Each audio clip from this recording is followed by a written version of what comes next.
Good word about affiliate marketing. You're going to find me here every Tuesday and Thursday at 12:15 Pacific time. So put it on the calendar and join me. And my special guest of the day is Jonathan Green. He is the host of Artificial Intelligence Podcast. Welcome to the Nerdatorium, Jonathan. Thank you for having me. It's one of my favorite places to hang out, just getting real deep in that nerdiness. I'm excited to be here. I am excited to have you. We met a couple of months back at a mixer with Igor, and I instantly fell in love with your background. Just love what you've got going on here. It looks like you're doing a lot of music, a lot of taking photos, and it's just such an exciting background. How'd you come across that? Just a hobby. So when you're a dad, I've got 4 kids, and you just pick and choose a hobby. So I mostly have just gotten into every type of thing you could do with lights at home, like programming yourself, setting up, building, programming a computer chip yourself, all that little stuff.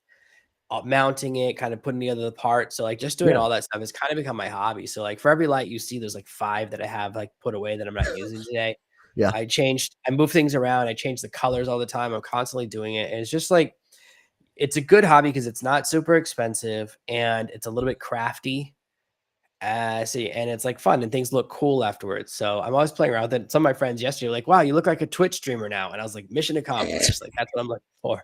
So yeah. And the thing is like, I think it's important to like create a presentation. Like sometimes I'm watching the news and they're talking to someone who's like that owns a huge company and they're calling in from like the worst laptop and they have like the worst webcam and haven't done any lighting. And I'm like, it kind of shows like a lack of respect for the audience to me. Like to me as the customer, I'm like, I'm Wow. watching this show. You're rich, right? You can afford a webcam. Like it's one thing if it's like a homeless person, but they tend to have better audio than people than like really rich. They go, oh, I didn't think of doing an external microphone. I've never heard of headphones. Here's this echo, like all of this stuff that like I kind of think is really silly. So my job, especially here I'm on your show, is to create a good experience. I don't wear polo shirts all the time. I put this on. I dress up when I'm on a show Sure. because I want to show like a demonstration. Like, hey, I care because when I'm watching someone else, I want them to care about my experience. That's such a good point, and we're not even into the like topic of what we're talking about today. But I just love the concept of I've had 100 of these conversations where I'm interviewing people and trying to pick their brain on their knowledge, and uh, it really shows when you don't show up with like something that's ready for the game time. Like don't accept these kinds of interviews if you don't have that microphone ready. I want to hear that knowledge, but like you said, like a little bit of a respect thing sometimes. But Yeah. I mean, I'm at work right now, and that's what's really important to me. Like, same thing when people on my show and they call in from like their phone and they go, hey, is this a video podcast? I'm like, every podcast is a video podcast now.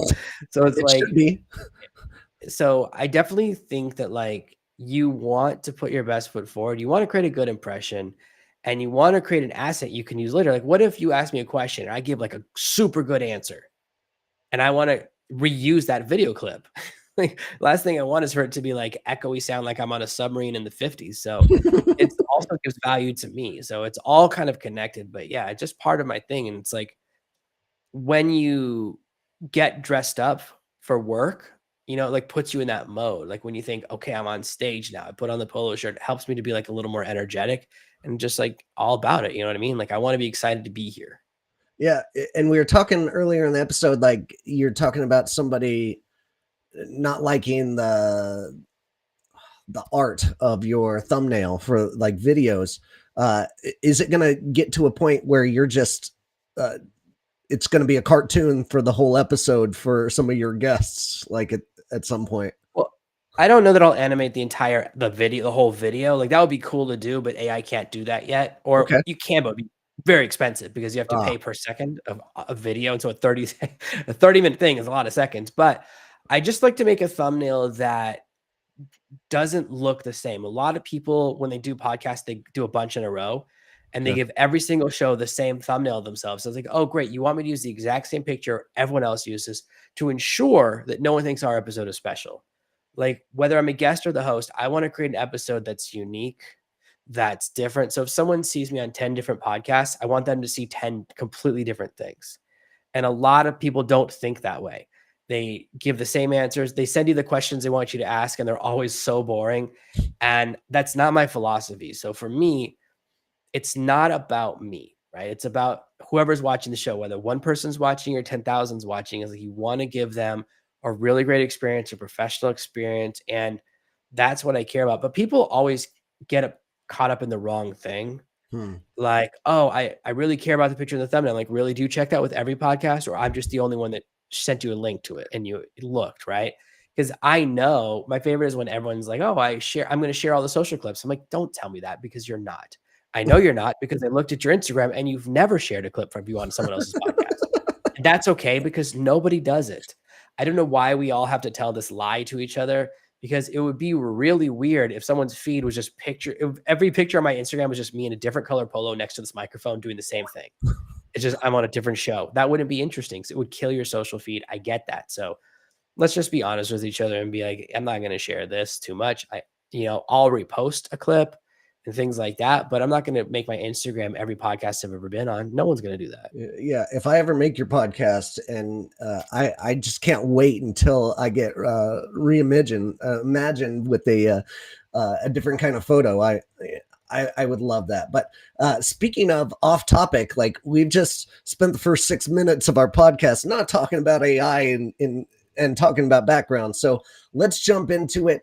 We've got live Q&A going on as usual. If you have any AI questions that you want to ask, drop them in here and Jonathan's going to give you his best shot at it. So if you'd like to be in Jonathan's seat, come to dustinhouse.com/nerd. And if you'd like to subscribe to my YouTube channel, I've got a new QR code up here and make it easy. The question of the day for my audience here: what AI tools are you using for your work day? I'm going to drop that in the chat. Well, Jonathan, you explain. Who are you? Sure. I'm just a guy who's passionate about AI. I have found that it's very natural for me. So I have this natural advantage that ChatGPT thinks the way I think. It answers the questions the way I expect it to, which means that I'm very good at training and kind of getting a result I want. Whereas for some people, it's a little bit unnatural. And so you have to feel like you're swimming up water. So my job is to really, and my passion is to take my experience and say, hey, here's a shortcut. Here's an easier way to do that. Especially like I know we're friends on LinkedIn, so you probably see the same stuff I do where people post these prompting guides that look like hieroglyphics. So like, hey, listen, here's my 7-part prompting guide. And it's the most complicated diagram sentence. I'm like, might as well put it in Latin. You want to make it seem like a religion, make it seem super hard. And that's not my philosophy. My philosophy is it can be easy because that's the promise of AI. The promise of AI is that it's going to make your life easier. Not, oh, as soon as you learn Latin, it's easy. Like that's not the promise. So a lot of people teaching AI are going in an opposite direction of me, trying to make it super complicated. And I get it. It makes it seem like their knowledge is more valuable. It's like, oh, if this person's mastered this super complicated prompt, I can't wait for the 9-part prompt formula I can pay for. It's just not my school of thought, just not the way I like to approach things. And I want this to be a tool and this to be a set of tools that make people's lives easier and kind of give us all more freedom, more time spent with our families. Awesome. And I think that's one of the reasons, I was attracted to you as like having you on the podcast is when we met at Igor's Mixer, like you have that capability of simplifying things, but not making me feel stupid about it, which I really love because you're so much next level on the AI than I am. But I've had one of my favorite compliments I think I've ever been given is that I can simplify really complicated things about affiliate marketing, so that the layman's can understand. And I feel like you have that same kind of power in the AI sense. That's really the most important thing. A lot of people think, oh, you have to be an absolute expert and teach to the front of the room, like teach to the smartest. But if you ever look at any video on YouTube that's like intro to Photoshop, 10 million views, advanced Photoshop video, 14 views. Very few people are looking for the advanced content. Most Yeah. people are beginners. And that's really the best place to be because you can have like the biggest impact, kind of help the most people, the widest reach. And that's really what I love to do. I want to have that wide reach. Awesome. So your podcast is artificial intelligence podcast. That's simple enough, but your company in itself is called Serve No Master. What's the name origin story here? Yeah, I was looking for a new brand name that wasn't my name. So for a long time, I was like, oh, well, what if I want to exit? So this is a second kind of online business I built. And I was like, I don't want to. The first version was just called Jonathan Green, and it was jonathangreen.me. And I was like, this is stuck to me.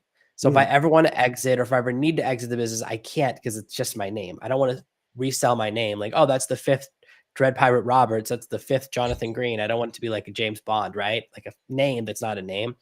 So I was trying a lot of different names and I was just sitting there trying to buy a domain and going through every idea I had and they were just taken, taken, taken. And then I remembered there's this Jet Li movie that no one's seen called mm. Unleashed. And it's the one where he's a dog and they keep him in a dog cage. And when they want him to fight someone, the owner, unbelievable, I know. This is absolutely real. There's a lot of stars in the movie. It's a crazy movie. And they'll unsnap his collar. And when the collar's off, he fights everyone. So if I want my dog to attack you, I take off the collar and he fights all the bad guys in the room. And then the owner puts the collar back on him and he stops fighting. He's docile. And the tagline for that movie is it's called Unleashed, Serve No Master. Okay. So I thought there's no way a 3 word's going to be available, right? 2016, I was like, there's no way this is available, but it's a cool movie. I like Jet Li. I love all of his movies. He's a blast. And over time, the search results have stopped being for that movie because it used to be me and Jet Li, me and Yeah. like 2 box covers. But that's where the idea came from. And of course, I really went along with it. And it also comes from there's this old saying from the Bible, which is you can't serve two masters. And a lot of people Mm, who I'm really trying to help are so busy serving their career because they think that there's a loyalty from your company. A lot of people found out over the last couple of years, oh, if it's you or the company is not going to watch out for you. It's not loyalty is not a two-way street at companies. It flows in one direction. So you can't watch out for yourself and watch out for your business. So you need to start watching out for yourself. So that's the two philosophies. beautiful. Love the background on it, and it's purposeful. And I can't believe you got that URL as well. It's pretty nice. Um, okay, so what do you do and who are you serving out there? Sure. The main people I help are small business owners, solopreneurs, and people that are trying to transition out of their career. Most of my audience is either 45 or 65. They've done 20 years in one career or they've done 2020. And they're going, I don't want to do a third one. I don't want to do another job 65 to 85. How can I take my knowledge and build a business that has passive revenue that makes money that kind of is an asset? So I'm not trading time for money or labor for money. I've worked with some people who have had amazing careers, but they're still doing hard physical work in their 70s, their 80s, and your body can't do that forever. You know, you can't drive trucks forever or be a farmer forever. Your body just can't do it. So that's a lot of who I work with, and it's really, especially in the past year, helping people to see that the barrier to entry to online business has now really gone down. Because when I started out, the things that took like a day now take a couple of minutes. So Wow. the amount of time, the technical knowledge you need is dropped through the floor because now you can build a website or a landing page in minutes, right? You can set up an automated webinar, which is a very complicated thing with timers and emails and all sorts of triggers in like 1 or 2 hours with no technical knowledge. When I started out, you had to start programming in C++ and then HTML and then learn a new programming language and connect it all together. It was really a nightmare. So things have gotten a lot easier. So there's a lot more opportunity for people to get out there, find their audience, and build a business. And I love that because a lot of people that were held back by the technical barrier, "Oh, I'm not very technical. Now you don't need to be. And AI just makes everything easier when you understand how it can be an amazing helper. So all those barriers that were there, they're now gone. And that's very exciting for me. Awesome, awesome. And how did you get started in the AI space? Did this come to you? Do you have a background in something else? So I just been an online entrepreneur for 10 years. My background is in applied linguistics. I was a linguistics teacher for 10 years around the world. And I look at processes and how things kind of go together. And I watched a lot of videos when ChatGPT got really hot. I've been using AI writing tools like a lot of people in our industry for a couple of years that were all okay. They were never good enough for prime time, but they were good for like creating a rough draft or creating the outline of a blog post, but never something you would publish. It was never good enough to put your name on. And then when ChatGPT 3.5 came out, you started to see, oh, some of this is good enough that you can really use it. It's very interesting. It's very dynamic. It's a whole jump, right? A huge generational leap in technology. And I watched all these people that are in my social circle and our friends, people we have in common who are teaching lessons. They go, ChatGPT can do A, but it can't do B. And I sat there going, no, I bet it can. Hmm. I bet I can do that. And I would try it and I would go, oh, they're wrong. They think it has a limitation, but there's a way around it. There's a way to navigate this river. They're asking the wrong question. And the second thing is they would go, oh, this takes 14 steps. And I'd go, I bet I can do it in 2. Oh, I'm always trying to create a process that does the entire task in one prompt. Like I want to ask one question, not 15 to get to the goal. So those two mindsets are really what drove me. And after a while, I started to realize that I'm way better than everyone else. And I said, I don't want to keep that to myself because originally I was just using it for myself. And wasn't putting out a lot of content about AI. I was just working on myself. And then I realized that most people in AI are either super hypey. They're like, hey, here's the coolest tool. This is exciting. This is going to rock your world. This video is going to be amazing. And it's like that direction, but it's exciting, but not useful. And the other direction is people that are super technical. And every video starts with, all right, fire up GitHub. And whenever I hear that, I get nervous, right? They're like, okay, we're going to take off all the security features on your computer because we have to go into the terminal. And that's really useful, but not exciting. And the problem with that is that most people will never do it, right? 99% of people, as soon as you say GitHub, they check out. They're like, no way. I don't want to do coding. I don't want to learn that. It's scary. That's not the direction I want to go in. Same thing. So I said, there's a space for me in the middle where I'll just teach what's useful. And in fact, when I put out my AI news of the week every week, I say AI news of the week in 20 minutes or less. I reject 1 to 200 AI related stories because they're not useful. I never cover AI video because AI video, you can't use it in your business. You could show me a 3-second clip. That's cool. I've never seen a 3-second commercial, right? They don't exist. So I need to marry together 10 clips that are all shaky and kind of give me a headache. I can't do it. When it's ready for prime time, I'll cover it. So people know I'm a source of, if it's useful, I'll tell you about it. If it's not useful, I won't tell you until it is. So really my job is more about what I don't say than what I do say. It's to keep out the stuff because there's so much news. It's easy to get overwhelmed. So I really try and screen that out. So that's the niche I've carved out for myself. All the AI that's useful and nothing else. awesome. And the topic of the day is how to save an hour per day using AI. And you're talking about you're going to companies, that 45 to 65 genre of clientele and helping automate these processes. But there are a lot of business owners, affiliate managers in this that watch this program that are very interested in helping their day get better. And I thought a great start would be practical ways to utilize ChatGPT that you can explain for those folks out there. Yeah. So you want to start with something that's going to move the needle for you. It's very tempting to go, oh, I want to learn this really cool thing, like how to make AI thumbnails. How many thumbnails you make in a week? One. Instead, you want to start with the boring. I buy a lot Yep. more toilet paper than I do radios.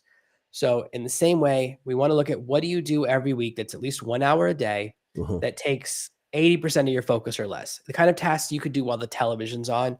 So this Ooh. might be responding to emails, especially for a large affiliate manager. It might just be database type stuff or just organizing your day, whatever that task is. That's what you want to replace with AI first, because that means you're going to get those 5 hours back. And always say this, instead of you giving me time, I'll give you the time first to then build your business and learn AI. So if you have an hour Mm. a day, that's 5 hours a week. You can really master any skill. That's a huge amount of time. So that's really what I start with. And then once you figure out the task you want to replace, then it's about designing the process. So for everyone watching the video, it's going to be a slightly different process. So that's why I like start high level. And then you just look at, and you can ask ChatGPT to do it for you. I'm going to give you the master prompt. I call this the master prompt. It's the one prompt to rule them all. It's very simple. Statement, question, 2 sentences. You say, this is the goal I want to accomplish. What information do you need from me? This is the goal I want to accomplish. How can we do this together? So something along those lines will always be slightly different. A very simple example is I'm trying to figure out who my customer avatar is. What information do you need from me? And ChatGPT will switch into interrogative mode. What happens Mm. is the way it's trained is that it never expects you to ask a second question. So it always has to answer the question in a single response. That's why if you say something dumb, it will never tell you because it doesn't have enough time. This is how people get caught with it lying to them because it's not allowed to believe that way, right? It's like, oh, I only have one chance to answer you. I have to give you the best answer I can, even though you've asked me a really bad version of the question. The second thing is that it's trained like a puppy dog to seek affirmation. Now, this is called -1, +1 in programming and the way it's programmed. Basically, at a full positive one is where you go, ChatGPT, I love you. You've changed my life. You're my best friend. And a negative one is, I hate you. You're the worst liar. I never want to work with you again. So it's programmed to always seek a positive affirmation, Hmm. meaning you've done a good job, even though it doesn't have actual feelings, but that's the way it's programmed to seek a positive affirmation and say, okay, this is how we're training you so that when people say you've done a good job, you'll continue to do more of whatever that behavior is. So that means that it will never tell you that you're wrong or that your question was stupid or that you've given it bad information. But when you switch and give it a question, you say, listen, if you need to give me multiple questions or multiple prompts back and forth, we're going to do that. Now it's allowed to do that. And you also switched it into genius mode. Now it will be smart and you can be dumb. Because normally you go, I have to write the perfect prompt with 7 Yeah. layers, all the sentences. Now you don't have to because it will just ask you. It will say, okay, what's the name of your product? Who's your product for? How many customers do you have? What does it cost? And it will just ask you all the questions one by one. Now you don't have to be smart and you don't have to remember, right? What are the 7 different parts of a customer avatar? You don't have to remember any of that stuff because ChatGPT never forgets the checklist and it will work through it for you. Same Nice. thing when I'm trying to create a really complicated prompt. I go, oh, I want to create a prompt that does this. Okay, let's work through the process. So my most advanced prompts that I sell for thousands of dollars, I designed them using the exact same starting question. This is my goal, question, and then a question mark question. That's it. Awesome. So those are the staples. I've the moment that I learned that I wasn't asking the right questions and I wasn't prompting ChatGPT in the right way was about a year ago, and that was eye opening to me. And through the time you've been developing these master prompts, um, what seems to be like you mentioned that the machine doesn't have feelings. When did you realize that maybe they do have feelings and like and being nice to them is actually helpful? So I experiment with things a lot. So I try to see if I am nice, how does it act differently? And first, you're Okay. like, well, just in case the thing's going to turn sentient, I want to be one of the ones that was nice, right? Like that's my first thought. And as I was playing around with it, I just started to notice that when you say something positive, it will say something positive back. And there have been a lot of studies now since I kind of noticed this. Like there was a study that shows if you say, oh, it's urgent, you'll get a better response than if you don't. So if you say, I have a paper due today, it will give you a better response than if you don't say that. So there's a lot of things about it that are interesting. That's because the way we think, like we're the parents training the AI, so our behavior is leaked into it. Mhm. So that's really, and I kind of thought what really happened for me was I was asking for a specific type of story. Can't remember exactly what it was. I was working on a project with a client who's a dating coach, a lady dating coach, and it was I was looking for a story like to back up a claim, and it was something about um oh, you saw a red flag in a guy and ignored it, and then later on the relationship got bad. So I asked ChatGPT for news stories where that happened, and it gave me all these news stories. And I said, "Oh my gosh, this is a crazy." He told me this crazy story, and I go, "Oh my gosh, can you give me the links to the story where these happened?" And all of the links were 404s. Oh. And my first thought was like, "Whoa, someone spent a lot of money to get all these links deleted." My Oh. first assumption was that someone had to scrub something from the internet. But then I noticed every single time I would do this, same thing would happen. It would always give me links that always led to 404. So there's this old saying from Reagan, trust but verify, right? Believe someone, but also double check it. So I noticed, I go, oh, ChatGPT is lying to me. Why is it lying to me? Oh my gosh, Okay. this is what my kids would do. So that's when I really noticed that experience. And a few months later, of course, it started happening to other people. That's when a lawyer got in trouble because he said, oh, I need this. So whenever you put your thumb on the scale, when you're asking the question, if you say, ChatGPT, give me proof that this happened, Ah. that's when it will lie to you because it has to give you proof because that's, you've commanded it. The proof doesn't exist. What would happen? It's the same thing that I say to my son, like, hey, where's your sister's doll? He goes, I have no idea. But if I were a guessing man, I would say it's under the nanny's bed in that other room that I'm not supposed to go into. So You don't admit guilt. You never admit you're guilty, but you'll give the hint. And in the same way, that's the way it's designed. So it's not going to tell you, oh, those don't exist. It's not allowed to because it's always seeking affirmation. And it only is allowed to give you one answer. So if it just says, oh, that doesn't exist, well, now it's not satisfied you. And since it's only allowed to answer you once, that's why it will never do that. They've tried to train that out of it, and maybe that will happen with the next iteration. But right now, that's still in there. Okay, good to go. That's very interesting. So verifying information is a big part of utilizing this product. So when you said think of a instance where you spend some time, but you only need like 80% of or 20% of your attention, whatever it may be. What are those tasks? The first thing that comes to mind for affiliate managers in my head is applications. So what happens in affiliate programs is every day as an affiliate manager, you come in and you check all these applications of people trying to get into your affiliate program. Bigger your program is, the more their applications are coming. And these affiliates out there are training AI to go try to sign up for thousands of affiliate programs a day and Right. just beating it up. So can we turn the tables? Can an affiliate manager train ChatGPT to go through these applications in the right format? Yeah. If the best thing you can do is set up a system to where the applications all get added to a Google Sheet. So each line is the next application. And ChatGPT can directly hook into a Google Sheet and it will just go through and in seconds just go yes, no, yes, no, yes, no, yes, no for you because you can then give it the criteria. And you don't have to train it by programming it. You can just say, here's the last 100 applications and whether I said yes or no. Okay. So it will look at that and parse the data and figure out what your criteria is. And you say, to give each one a yes, no. And if you're not sure, or if it's in the middle, just give it a maybe, and I'll do those manually.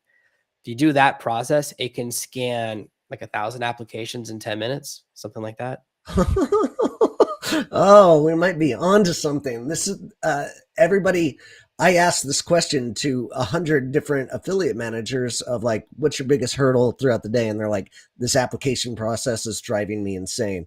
This is a very simple and quick answer to that you guys can be going and trying out there. So awesome. Thank you for that.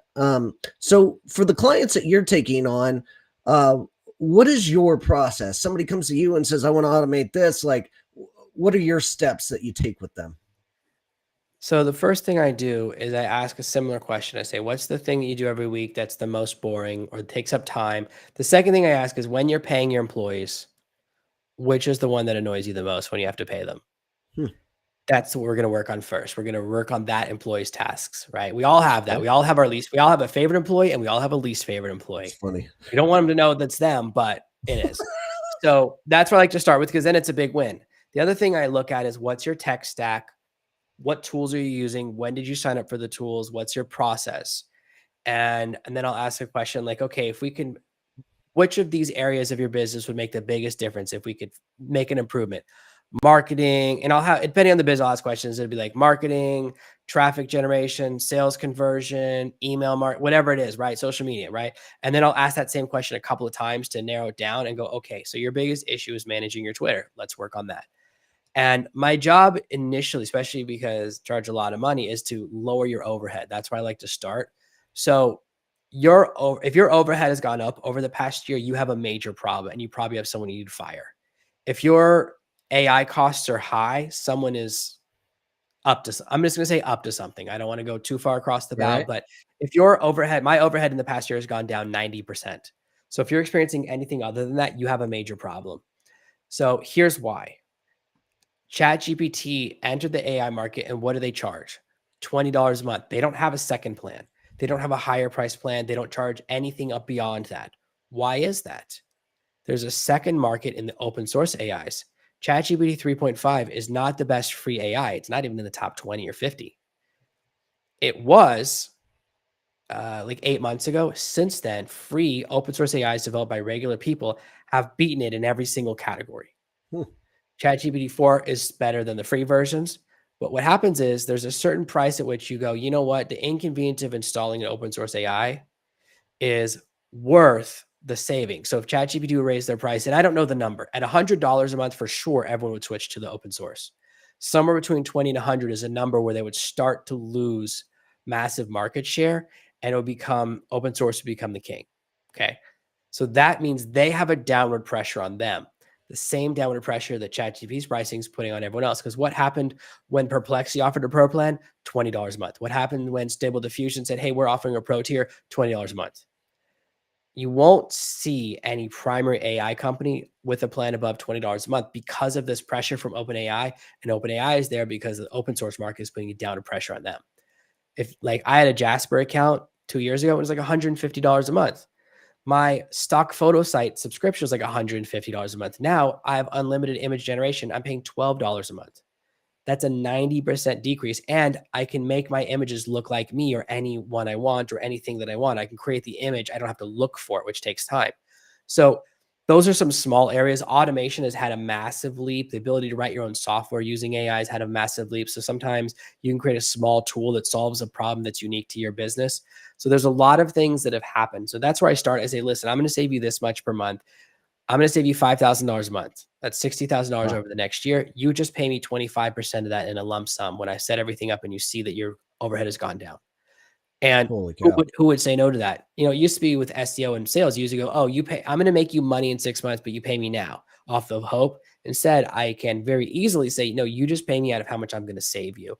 And that's an easy pitch. I don't have to do any fancy sales talk or overcome objections because I say, listen, I'll save you money first and then you pay me. Fantastic. I love the model, and it's work. So there's no upfront fee to work with you. You're just working off a percentage of what you save the company.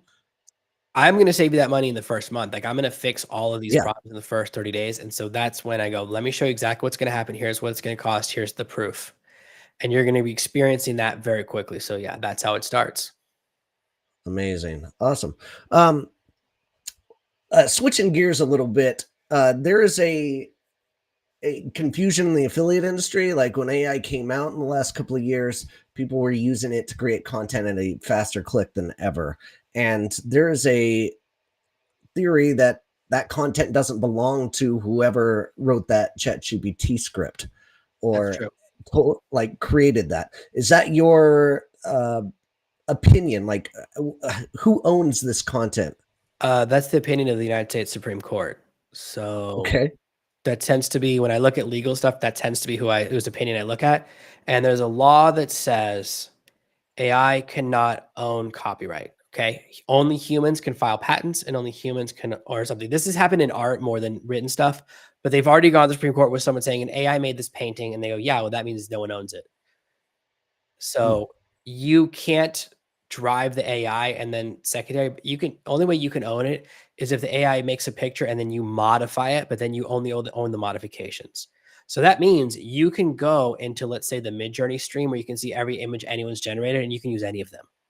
That's why people pay extra for a private feed because you don't own anything. Now, there are some gray areas. Like if you take an image from an AI and then you use it as your logo, right? And then you register it, well, then that's a different thing, right? Because you're not patenting it, you're registering it. That's the one area where you can kind of grab ownership. Other than that, though, yeah, anything written by AI, you don't really own.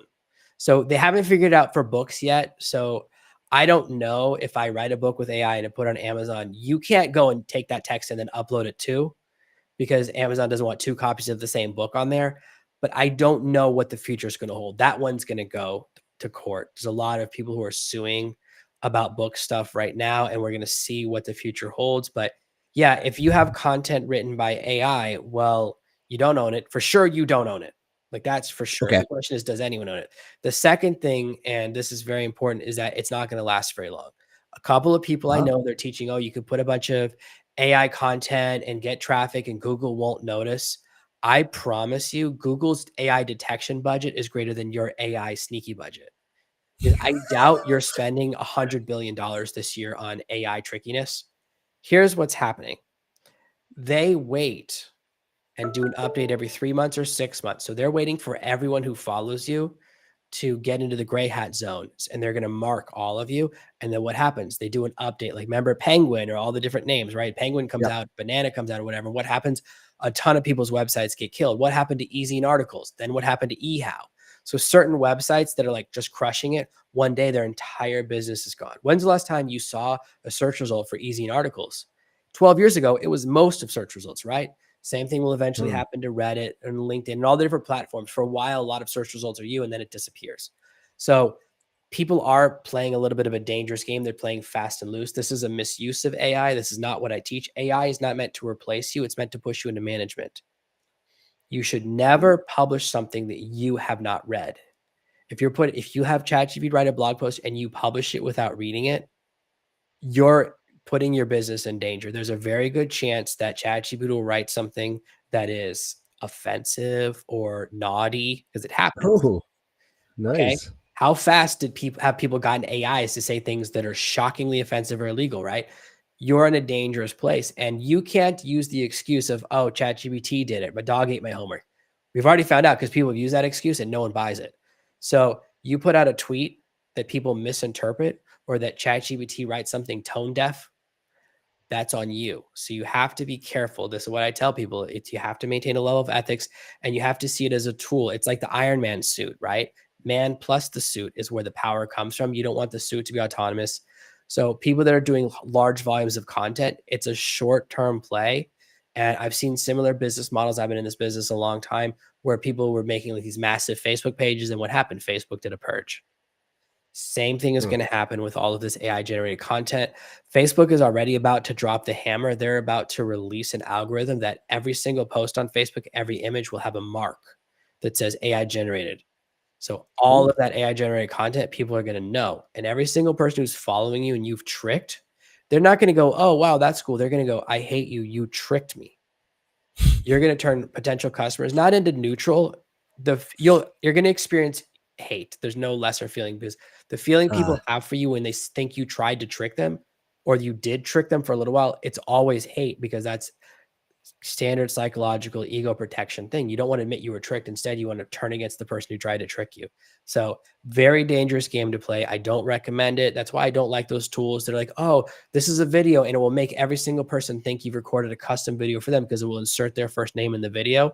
Very bad tool to use. I don't recommend that because that's trying to trick someone into thinking you made them a custom video and it will not work. Most people won't fall for it. And the ones who do, when they realize it's not real, they're going to hate you so much because those are the people that then go and leave a negative review on like 13 different websites, right? And then they create 3 different accounts and leave more negative reviews. You don't want to create that feeling in someone where they dedicate the rest of their life to your destruction. And that's what's going to happen to some people who are playing this dangerous game. ah, the bots will turn against them as well. So, switching gears, like you have a really great piece of free content to go download. This is Chat GPT Profits. Go to servernomaster.com/gift. I'll drop the link in the chat, but tell us about what this download is. Sure, this is my bestseller that you can buy it on Amazon. If you want to do that, pay me 25 bucks. Obviously, I will love you for that. And it's the manual that I wish ChatGPT had when I started out. So I wanted to create a book that had only prompts I'd used in my business. It's only prompts that made me money. Every time I'm prompting, it's in bold. And every time ChatGPT is talking, it's in italics. There's not a single sentence where you don't know if it's me talking to you, me talking to the AI, or the AI talking to me. If you get the audiobook, same thing. It's 3 voices. I hired an amazing lady who has 3 different accents. You know what you're hearing. There's no confusion because I saw all these other ChatGPT books and I realized, oh, a lot of these books have sketchy prompts in them that don't really work. They were written by ChatGPT, and you can't tell which sections are human generated, AI generated. And that's just not a cool way to do it because then you can't learn. So I wanted to create something that's the manual you wish it had. You don't have to read it front to back. You can jump to the chapters that are the skill you want to learn and start there and kind of jump around. And that way you just get really quickly to a result. You don't have to spend hours. You can have a result in 15 or 20 minutes. Fabulous. Sounds easy enough. Go to serveryourmaster.com/gift for that. And now I want to turn our focus into something I found. Usually we have a segment here. It's called Defend Your Post, right? And I go in and I check out your LinkedIn, and I did not have to go far today to find out that you were messing around with AI as part of your day. And you figured out how to not be ugly anymore. This is amazing. I want to know more about this. Like, what did you do here? Sure, there are a bunch of AI tools that are supposed to be image enhancers, and every time I upload my picture to one, it makes me 65, makes me look homeless, makes me look like I've been smoking for 40 years. They never even make me look I'm in my 40s. They never give me that. They always 60s. And it's like brutal. It's brutal. My kids walked in and saw me working with one of them and they just started laughing. So same thing, I use Midjourney all the time and I can upload your image to Midjourney and create a really great cartoon that looks like you. When I upload a picture of me, it's not just bad, it's hurtful. Like it just For sure. it comes out mean. So I found this amazing tool called Artflow. It's at artflow.ai. I upload 20 pictures of myself to train it, and now it creates a model that's my name. Now, whenever I'm using it, I just say my name and then a prompt, and it creates a version of me that's like a 10% better. So it's like 10% taller, 10% more muscular, 10% thinner. So it's enough that it's believable, right? It doesn't Okay. turn me into Arnold, like go crazy, but I've been testing it for the past week and I use it for all my thumbnails. You just saw a picture from it. That's not actually me running away from an exploding helicopter. That What? was actually an AI generated image. I know it's unbelievable. People thought I'd staged that. I wish I had that kind of thumbnail budget where I'll crash a helicopter Yes. just for a thumbnail. But that's an ability. I sent a picture of me free climbing a mountain to my friend a minute ago, and she was like, "Whoa, when were you mountain climbing?" And I was like, "Oh my gosh, this is amazing because it just a generated image." So just testing that. Obviously, I told her right away. I go, "No, that's AI generated. I wish that was me." But that's the test, is that it looks cool enough that I can create really good things and it's replicable. It's got a really good consistency. So I can create multiple images. So it doesn't have to be yourself. You can upload any images or create a character. So if you're doing a children's book or other things where you go, oh, I need a consistent character, it does that. And it's Nice. absolutely free. You get 100 images a month and each image gives you 4. So it's actually 400 images.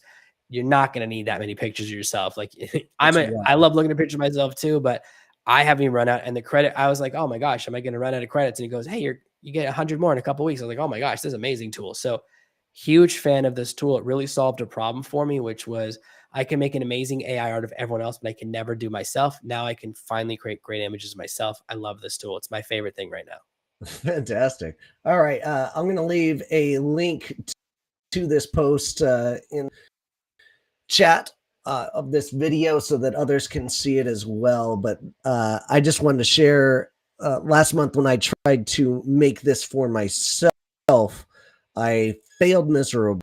My came out just not as I expected. And then, of course, it is loading now. I'm slowing down.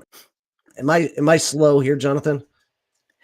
Yeah, it looks like you're caught in some type of time loop or possibly you're got a low frame rate situation. I don't always know. I always assume it's my internet. I never know for sure. Today it is my internet. I've got a soul of death going on over here. So, um, Oh well, dear. while I try to find that photo and I catch up, why don't you tell people how to connect with you? The best place to connect with me, you could just Google Serve Noah Master. Every single search result for the first 10 pages is me. If you want to connect with me, make sure to follow me on LinkedIn. That's where I post the most content, the most videos. That's where that post was from. I'm very responsive there.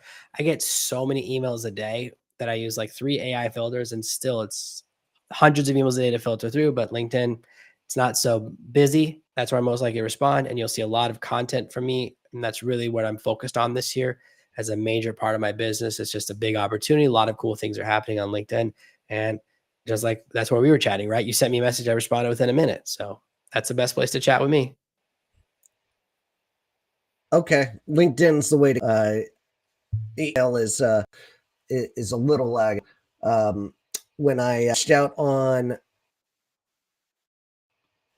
this episode, you were instant with LinkedIn. Just love that about you. So before we go, I wanted to do my first attempt at AI of myself. This is what something put together. Epic failure, but eventually I got to this point, and I love this photo. It makes no sense whatsoever, but and it looks nothing like me. But I've got to go try out your method. That looked really cool. So appreciate you sharing that with the audience and all your knowledge drops today. Thanks so much for being here, man. Thank you so much for having me, man. I had a really good time. Awesome. Great to see. All right, folks, we'll see you next Tuesday when we'll have a new guest on. Until then, keep on recruiting and we'll see you out there. Take care.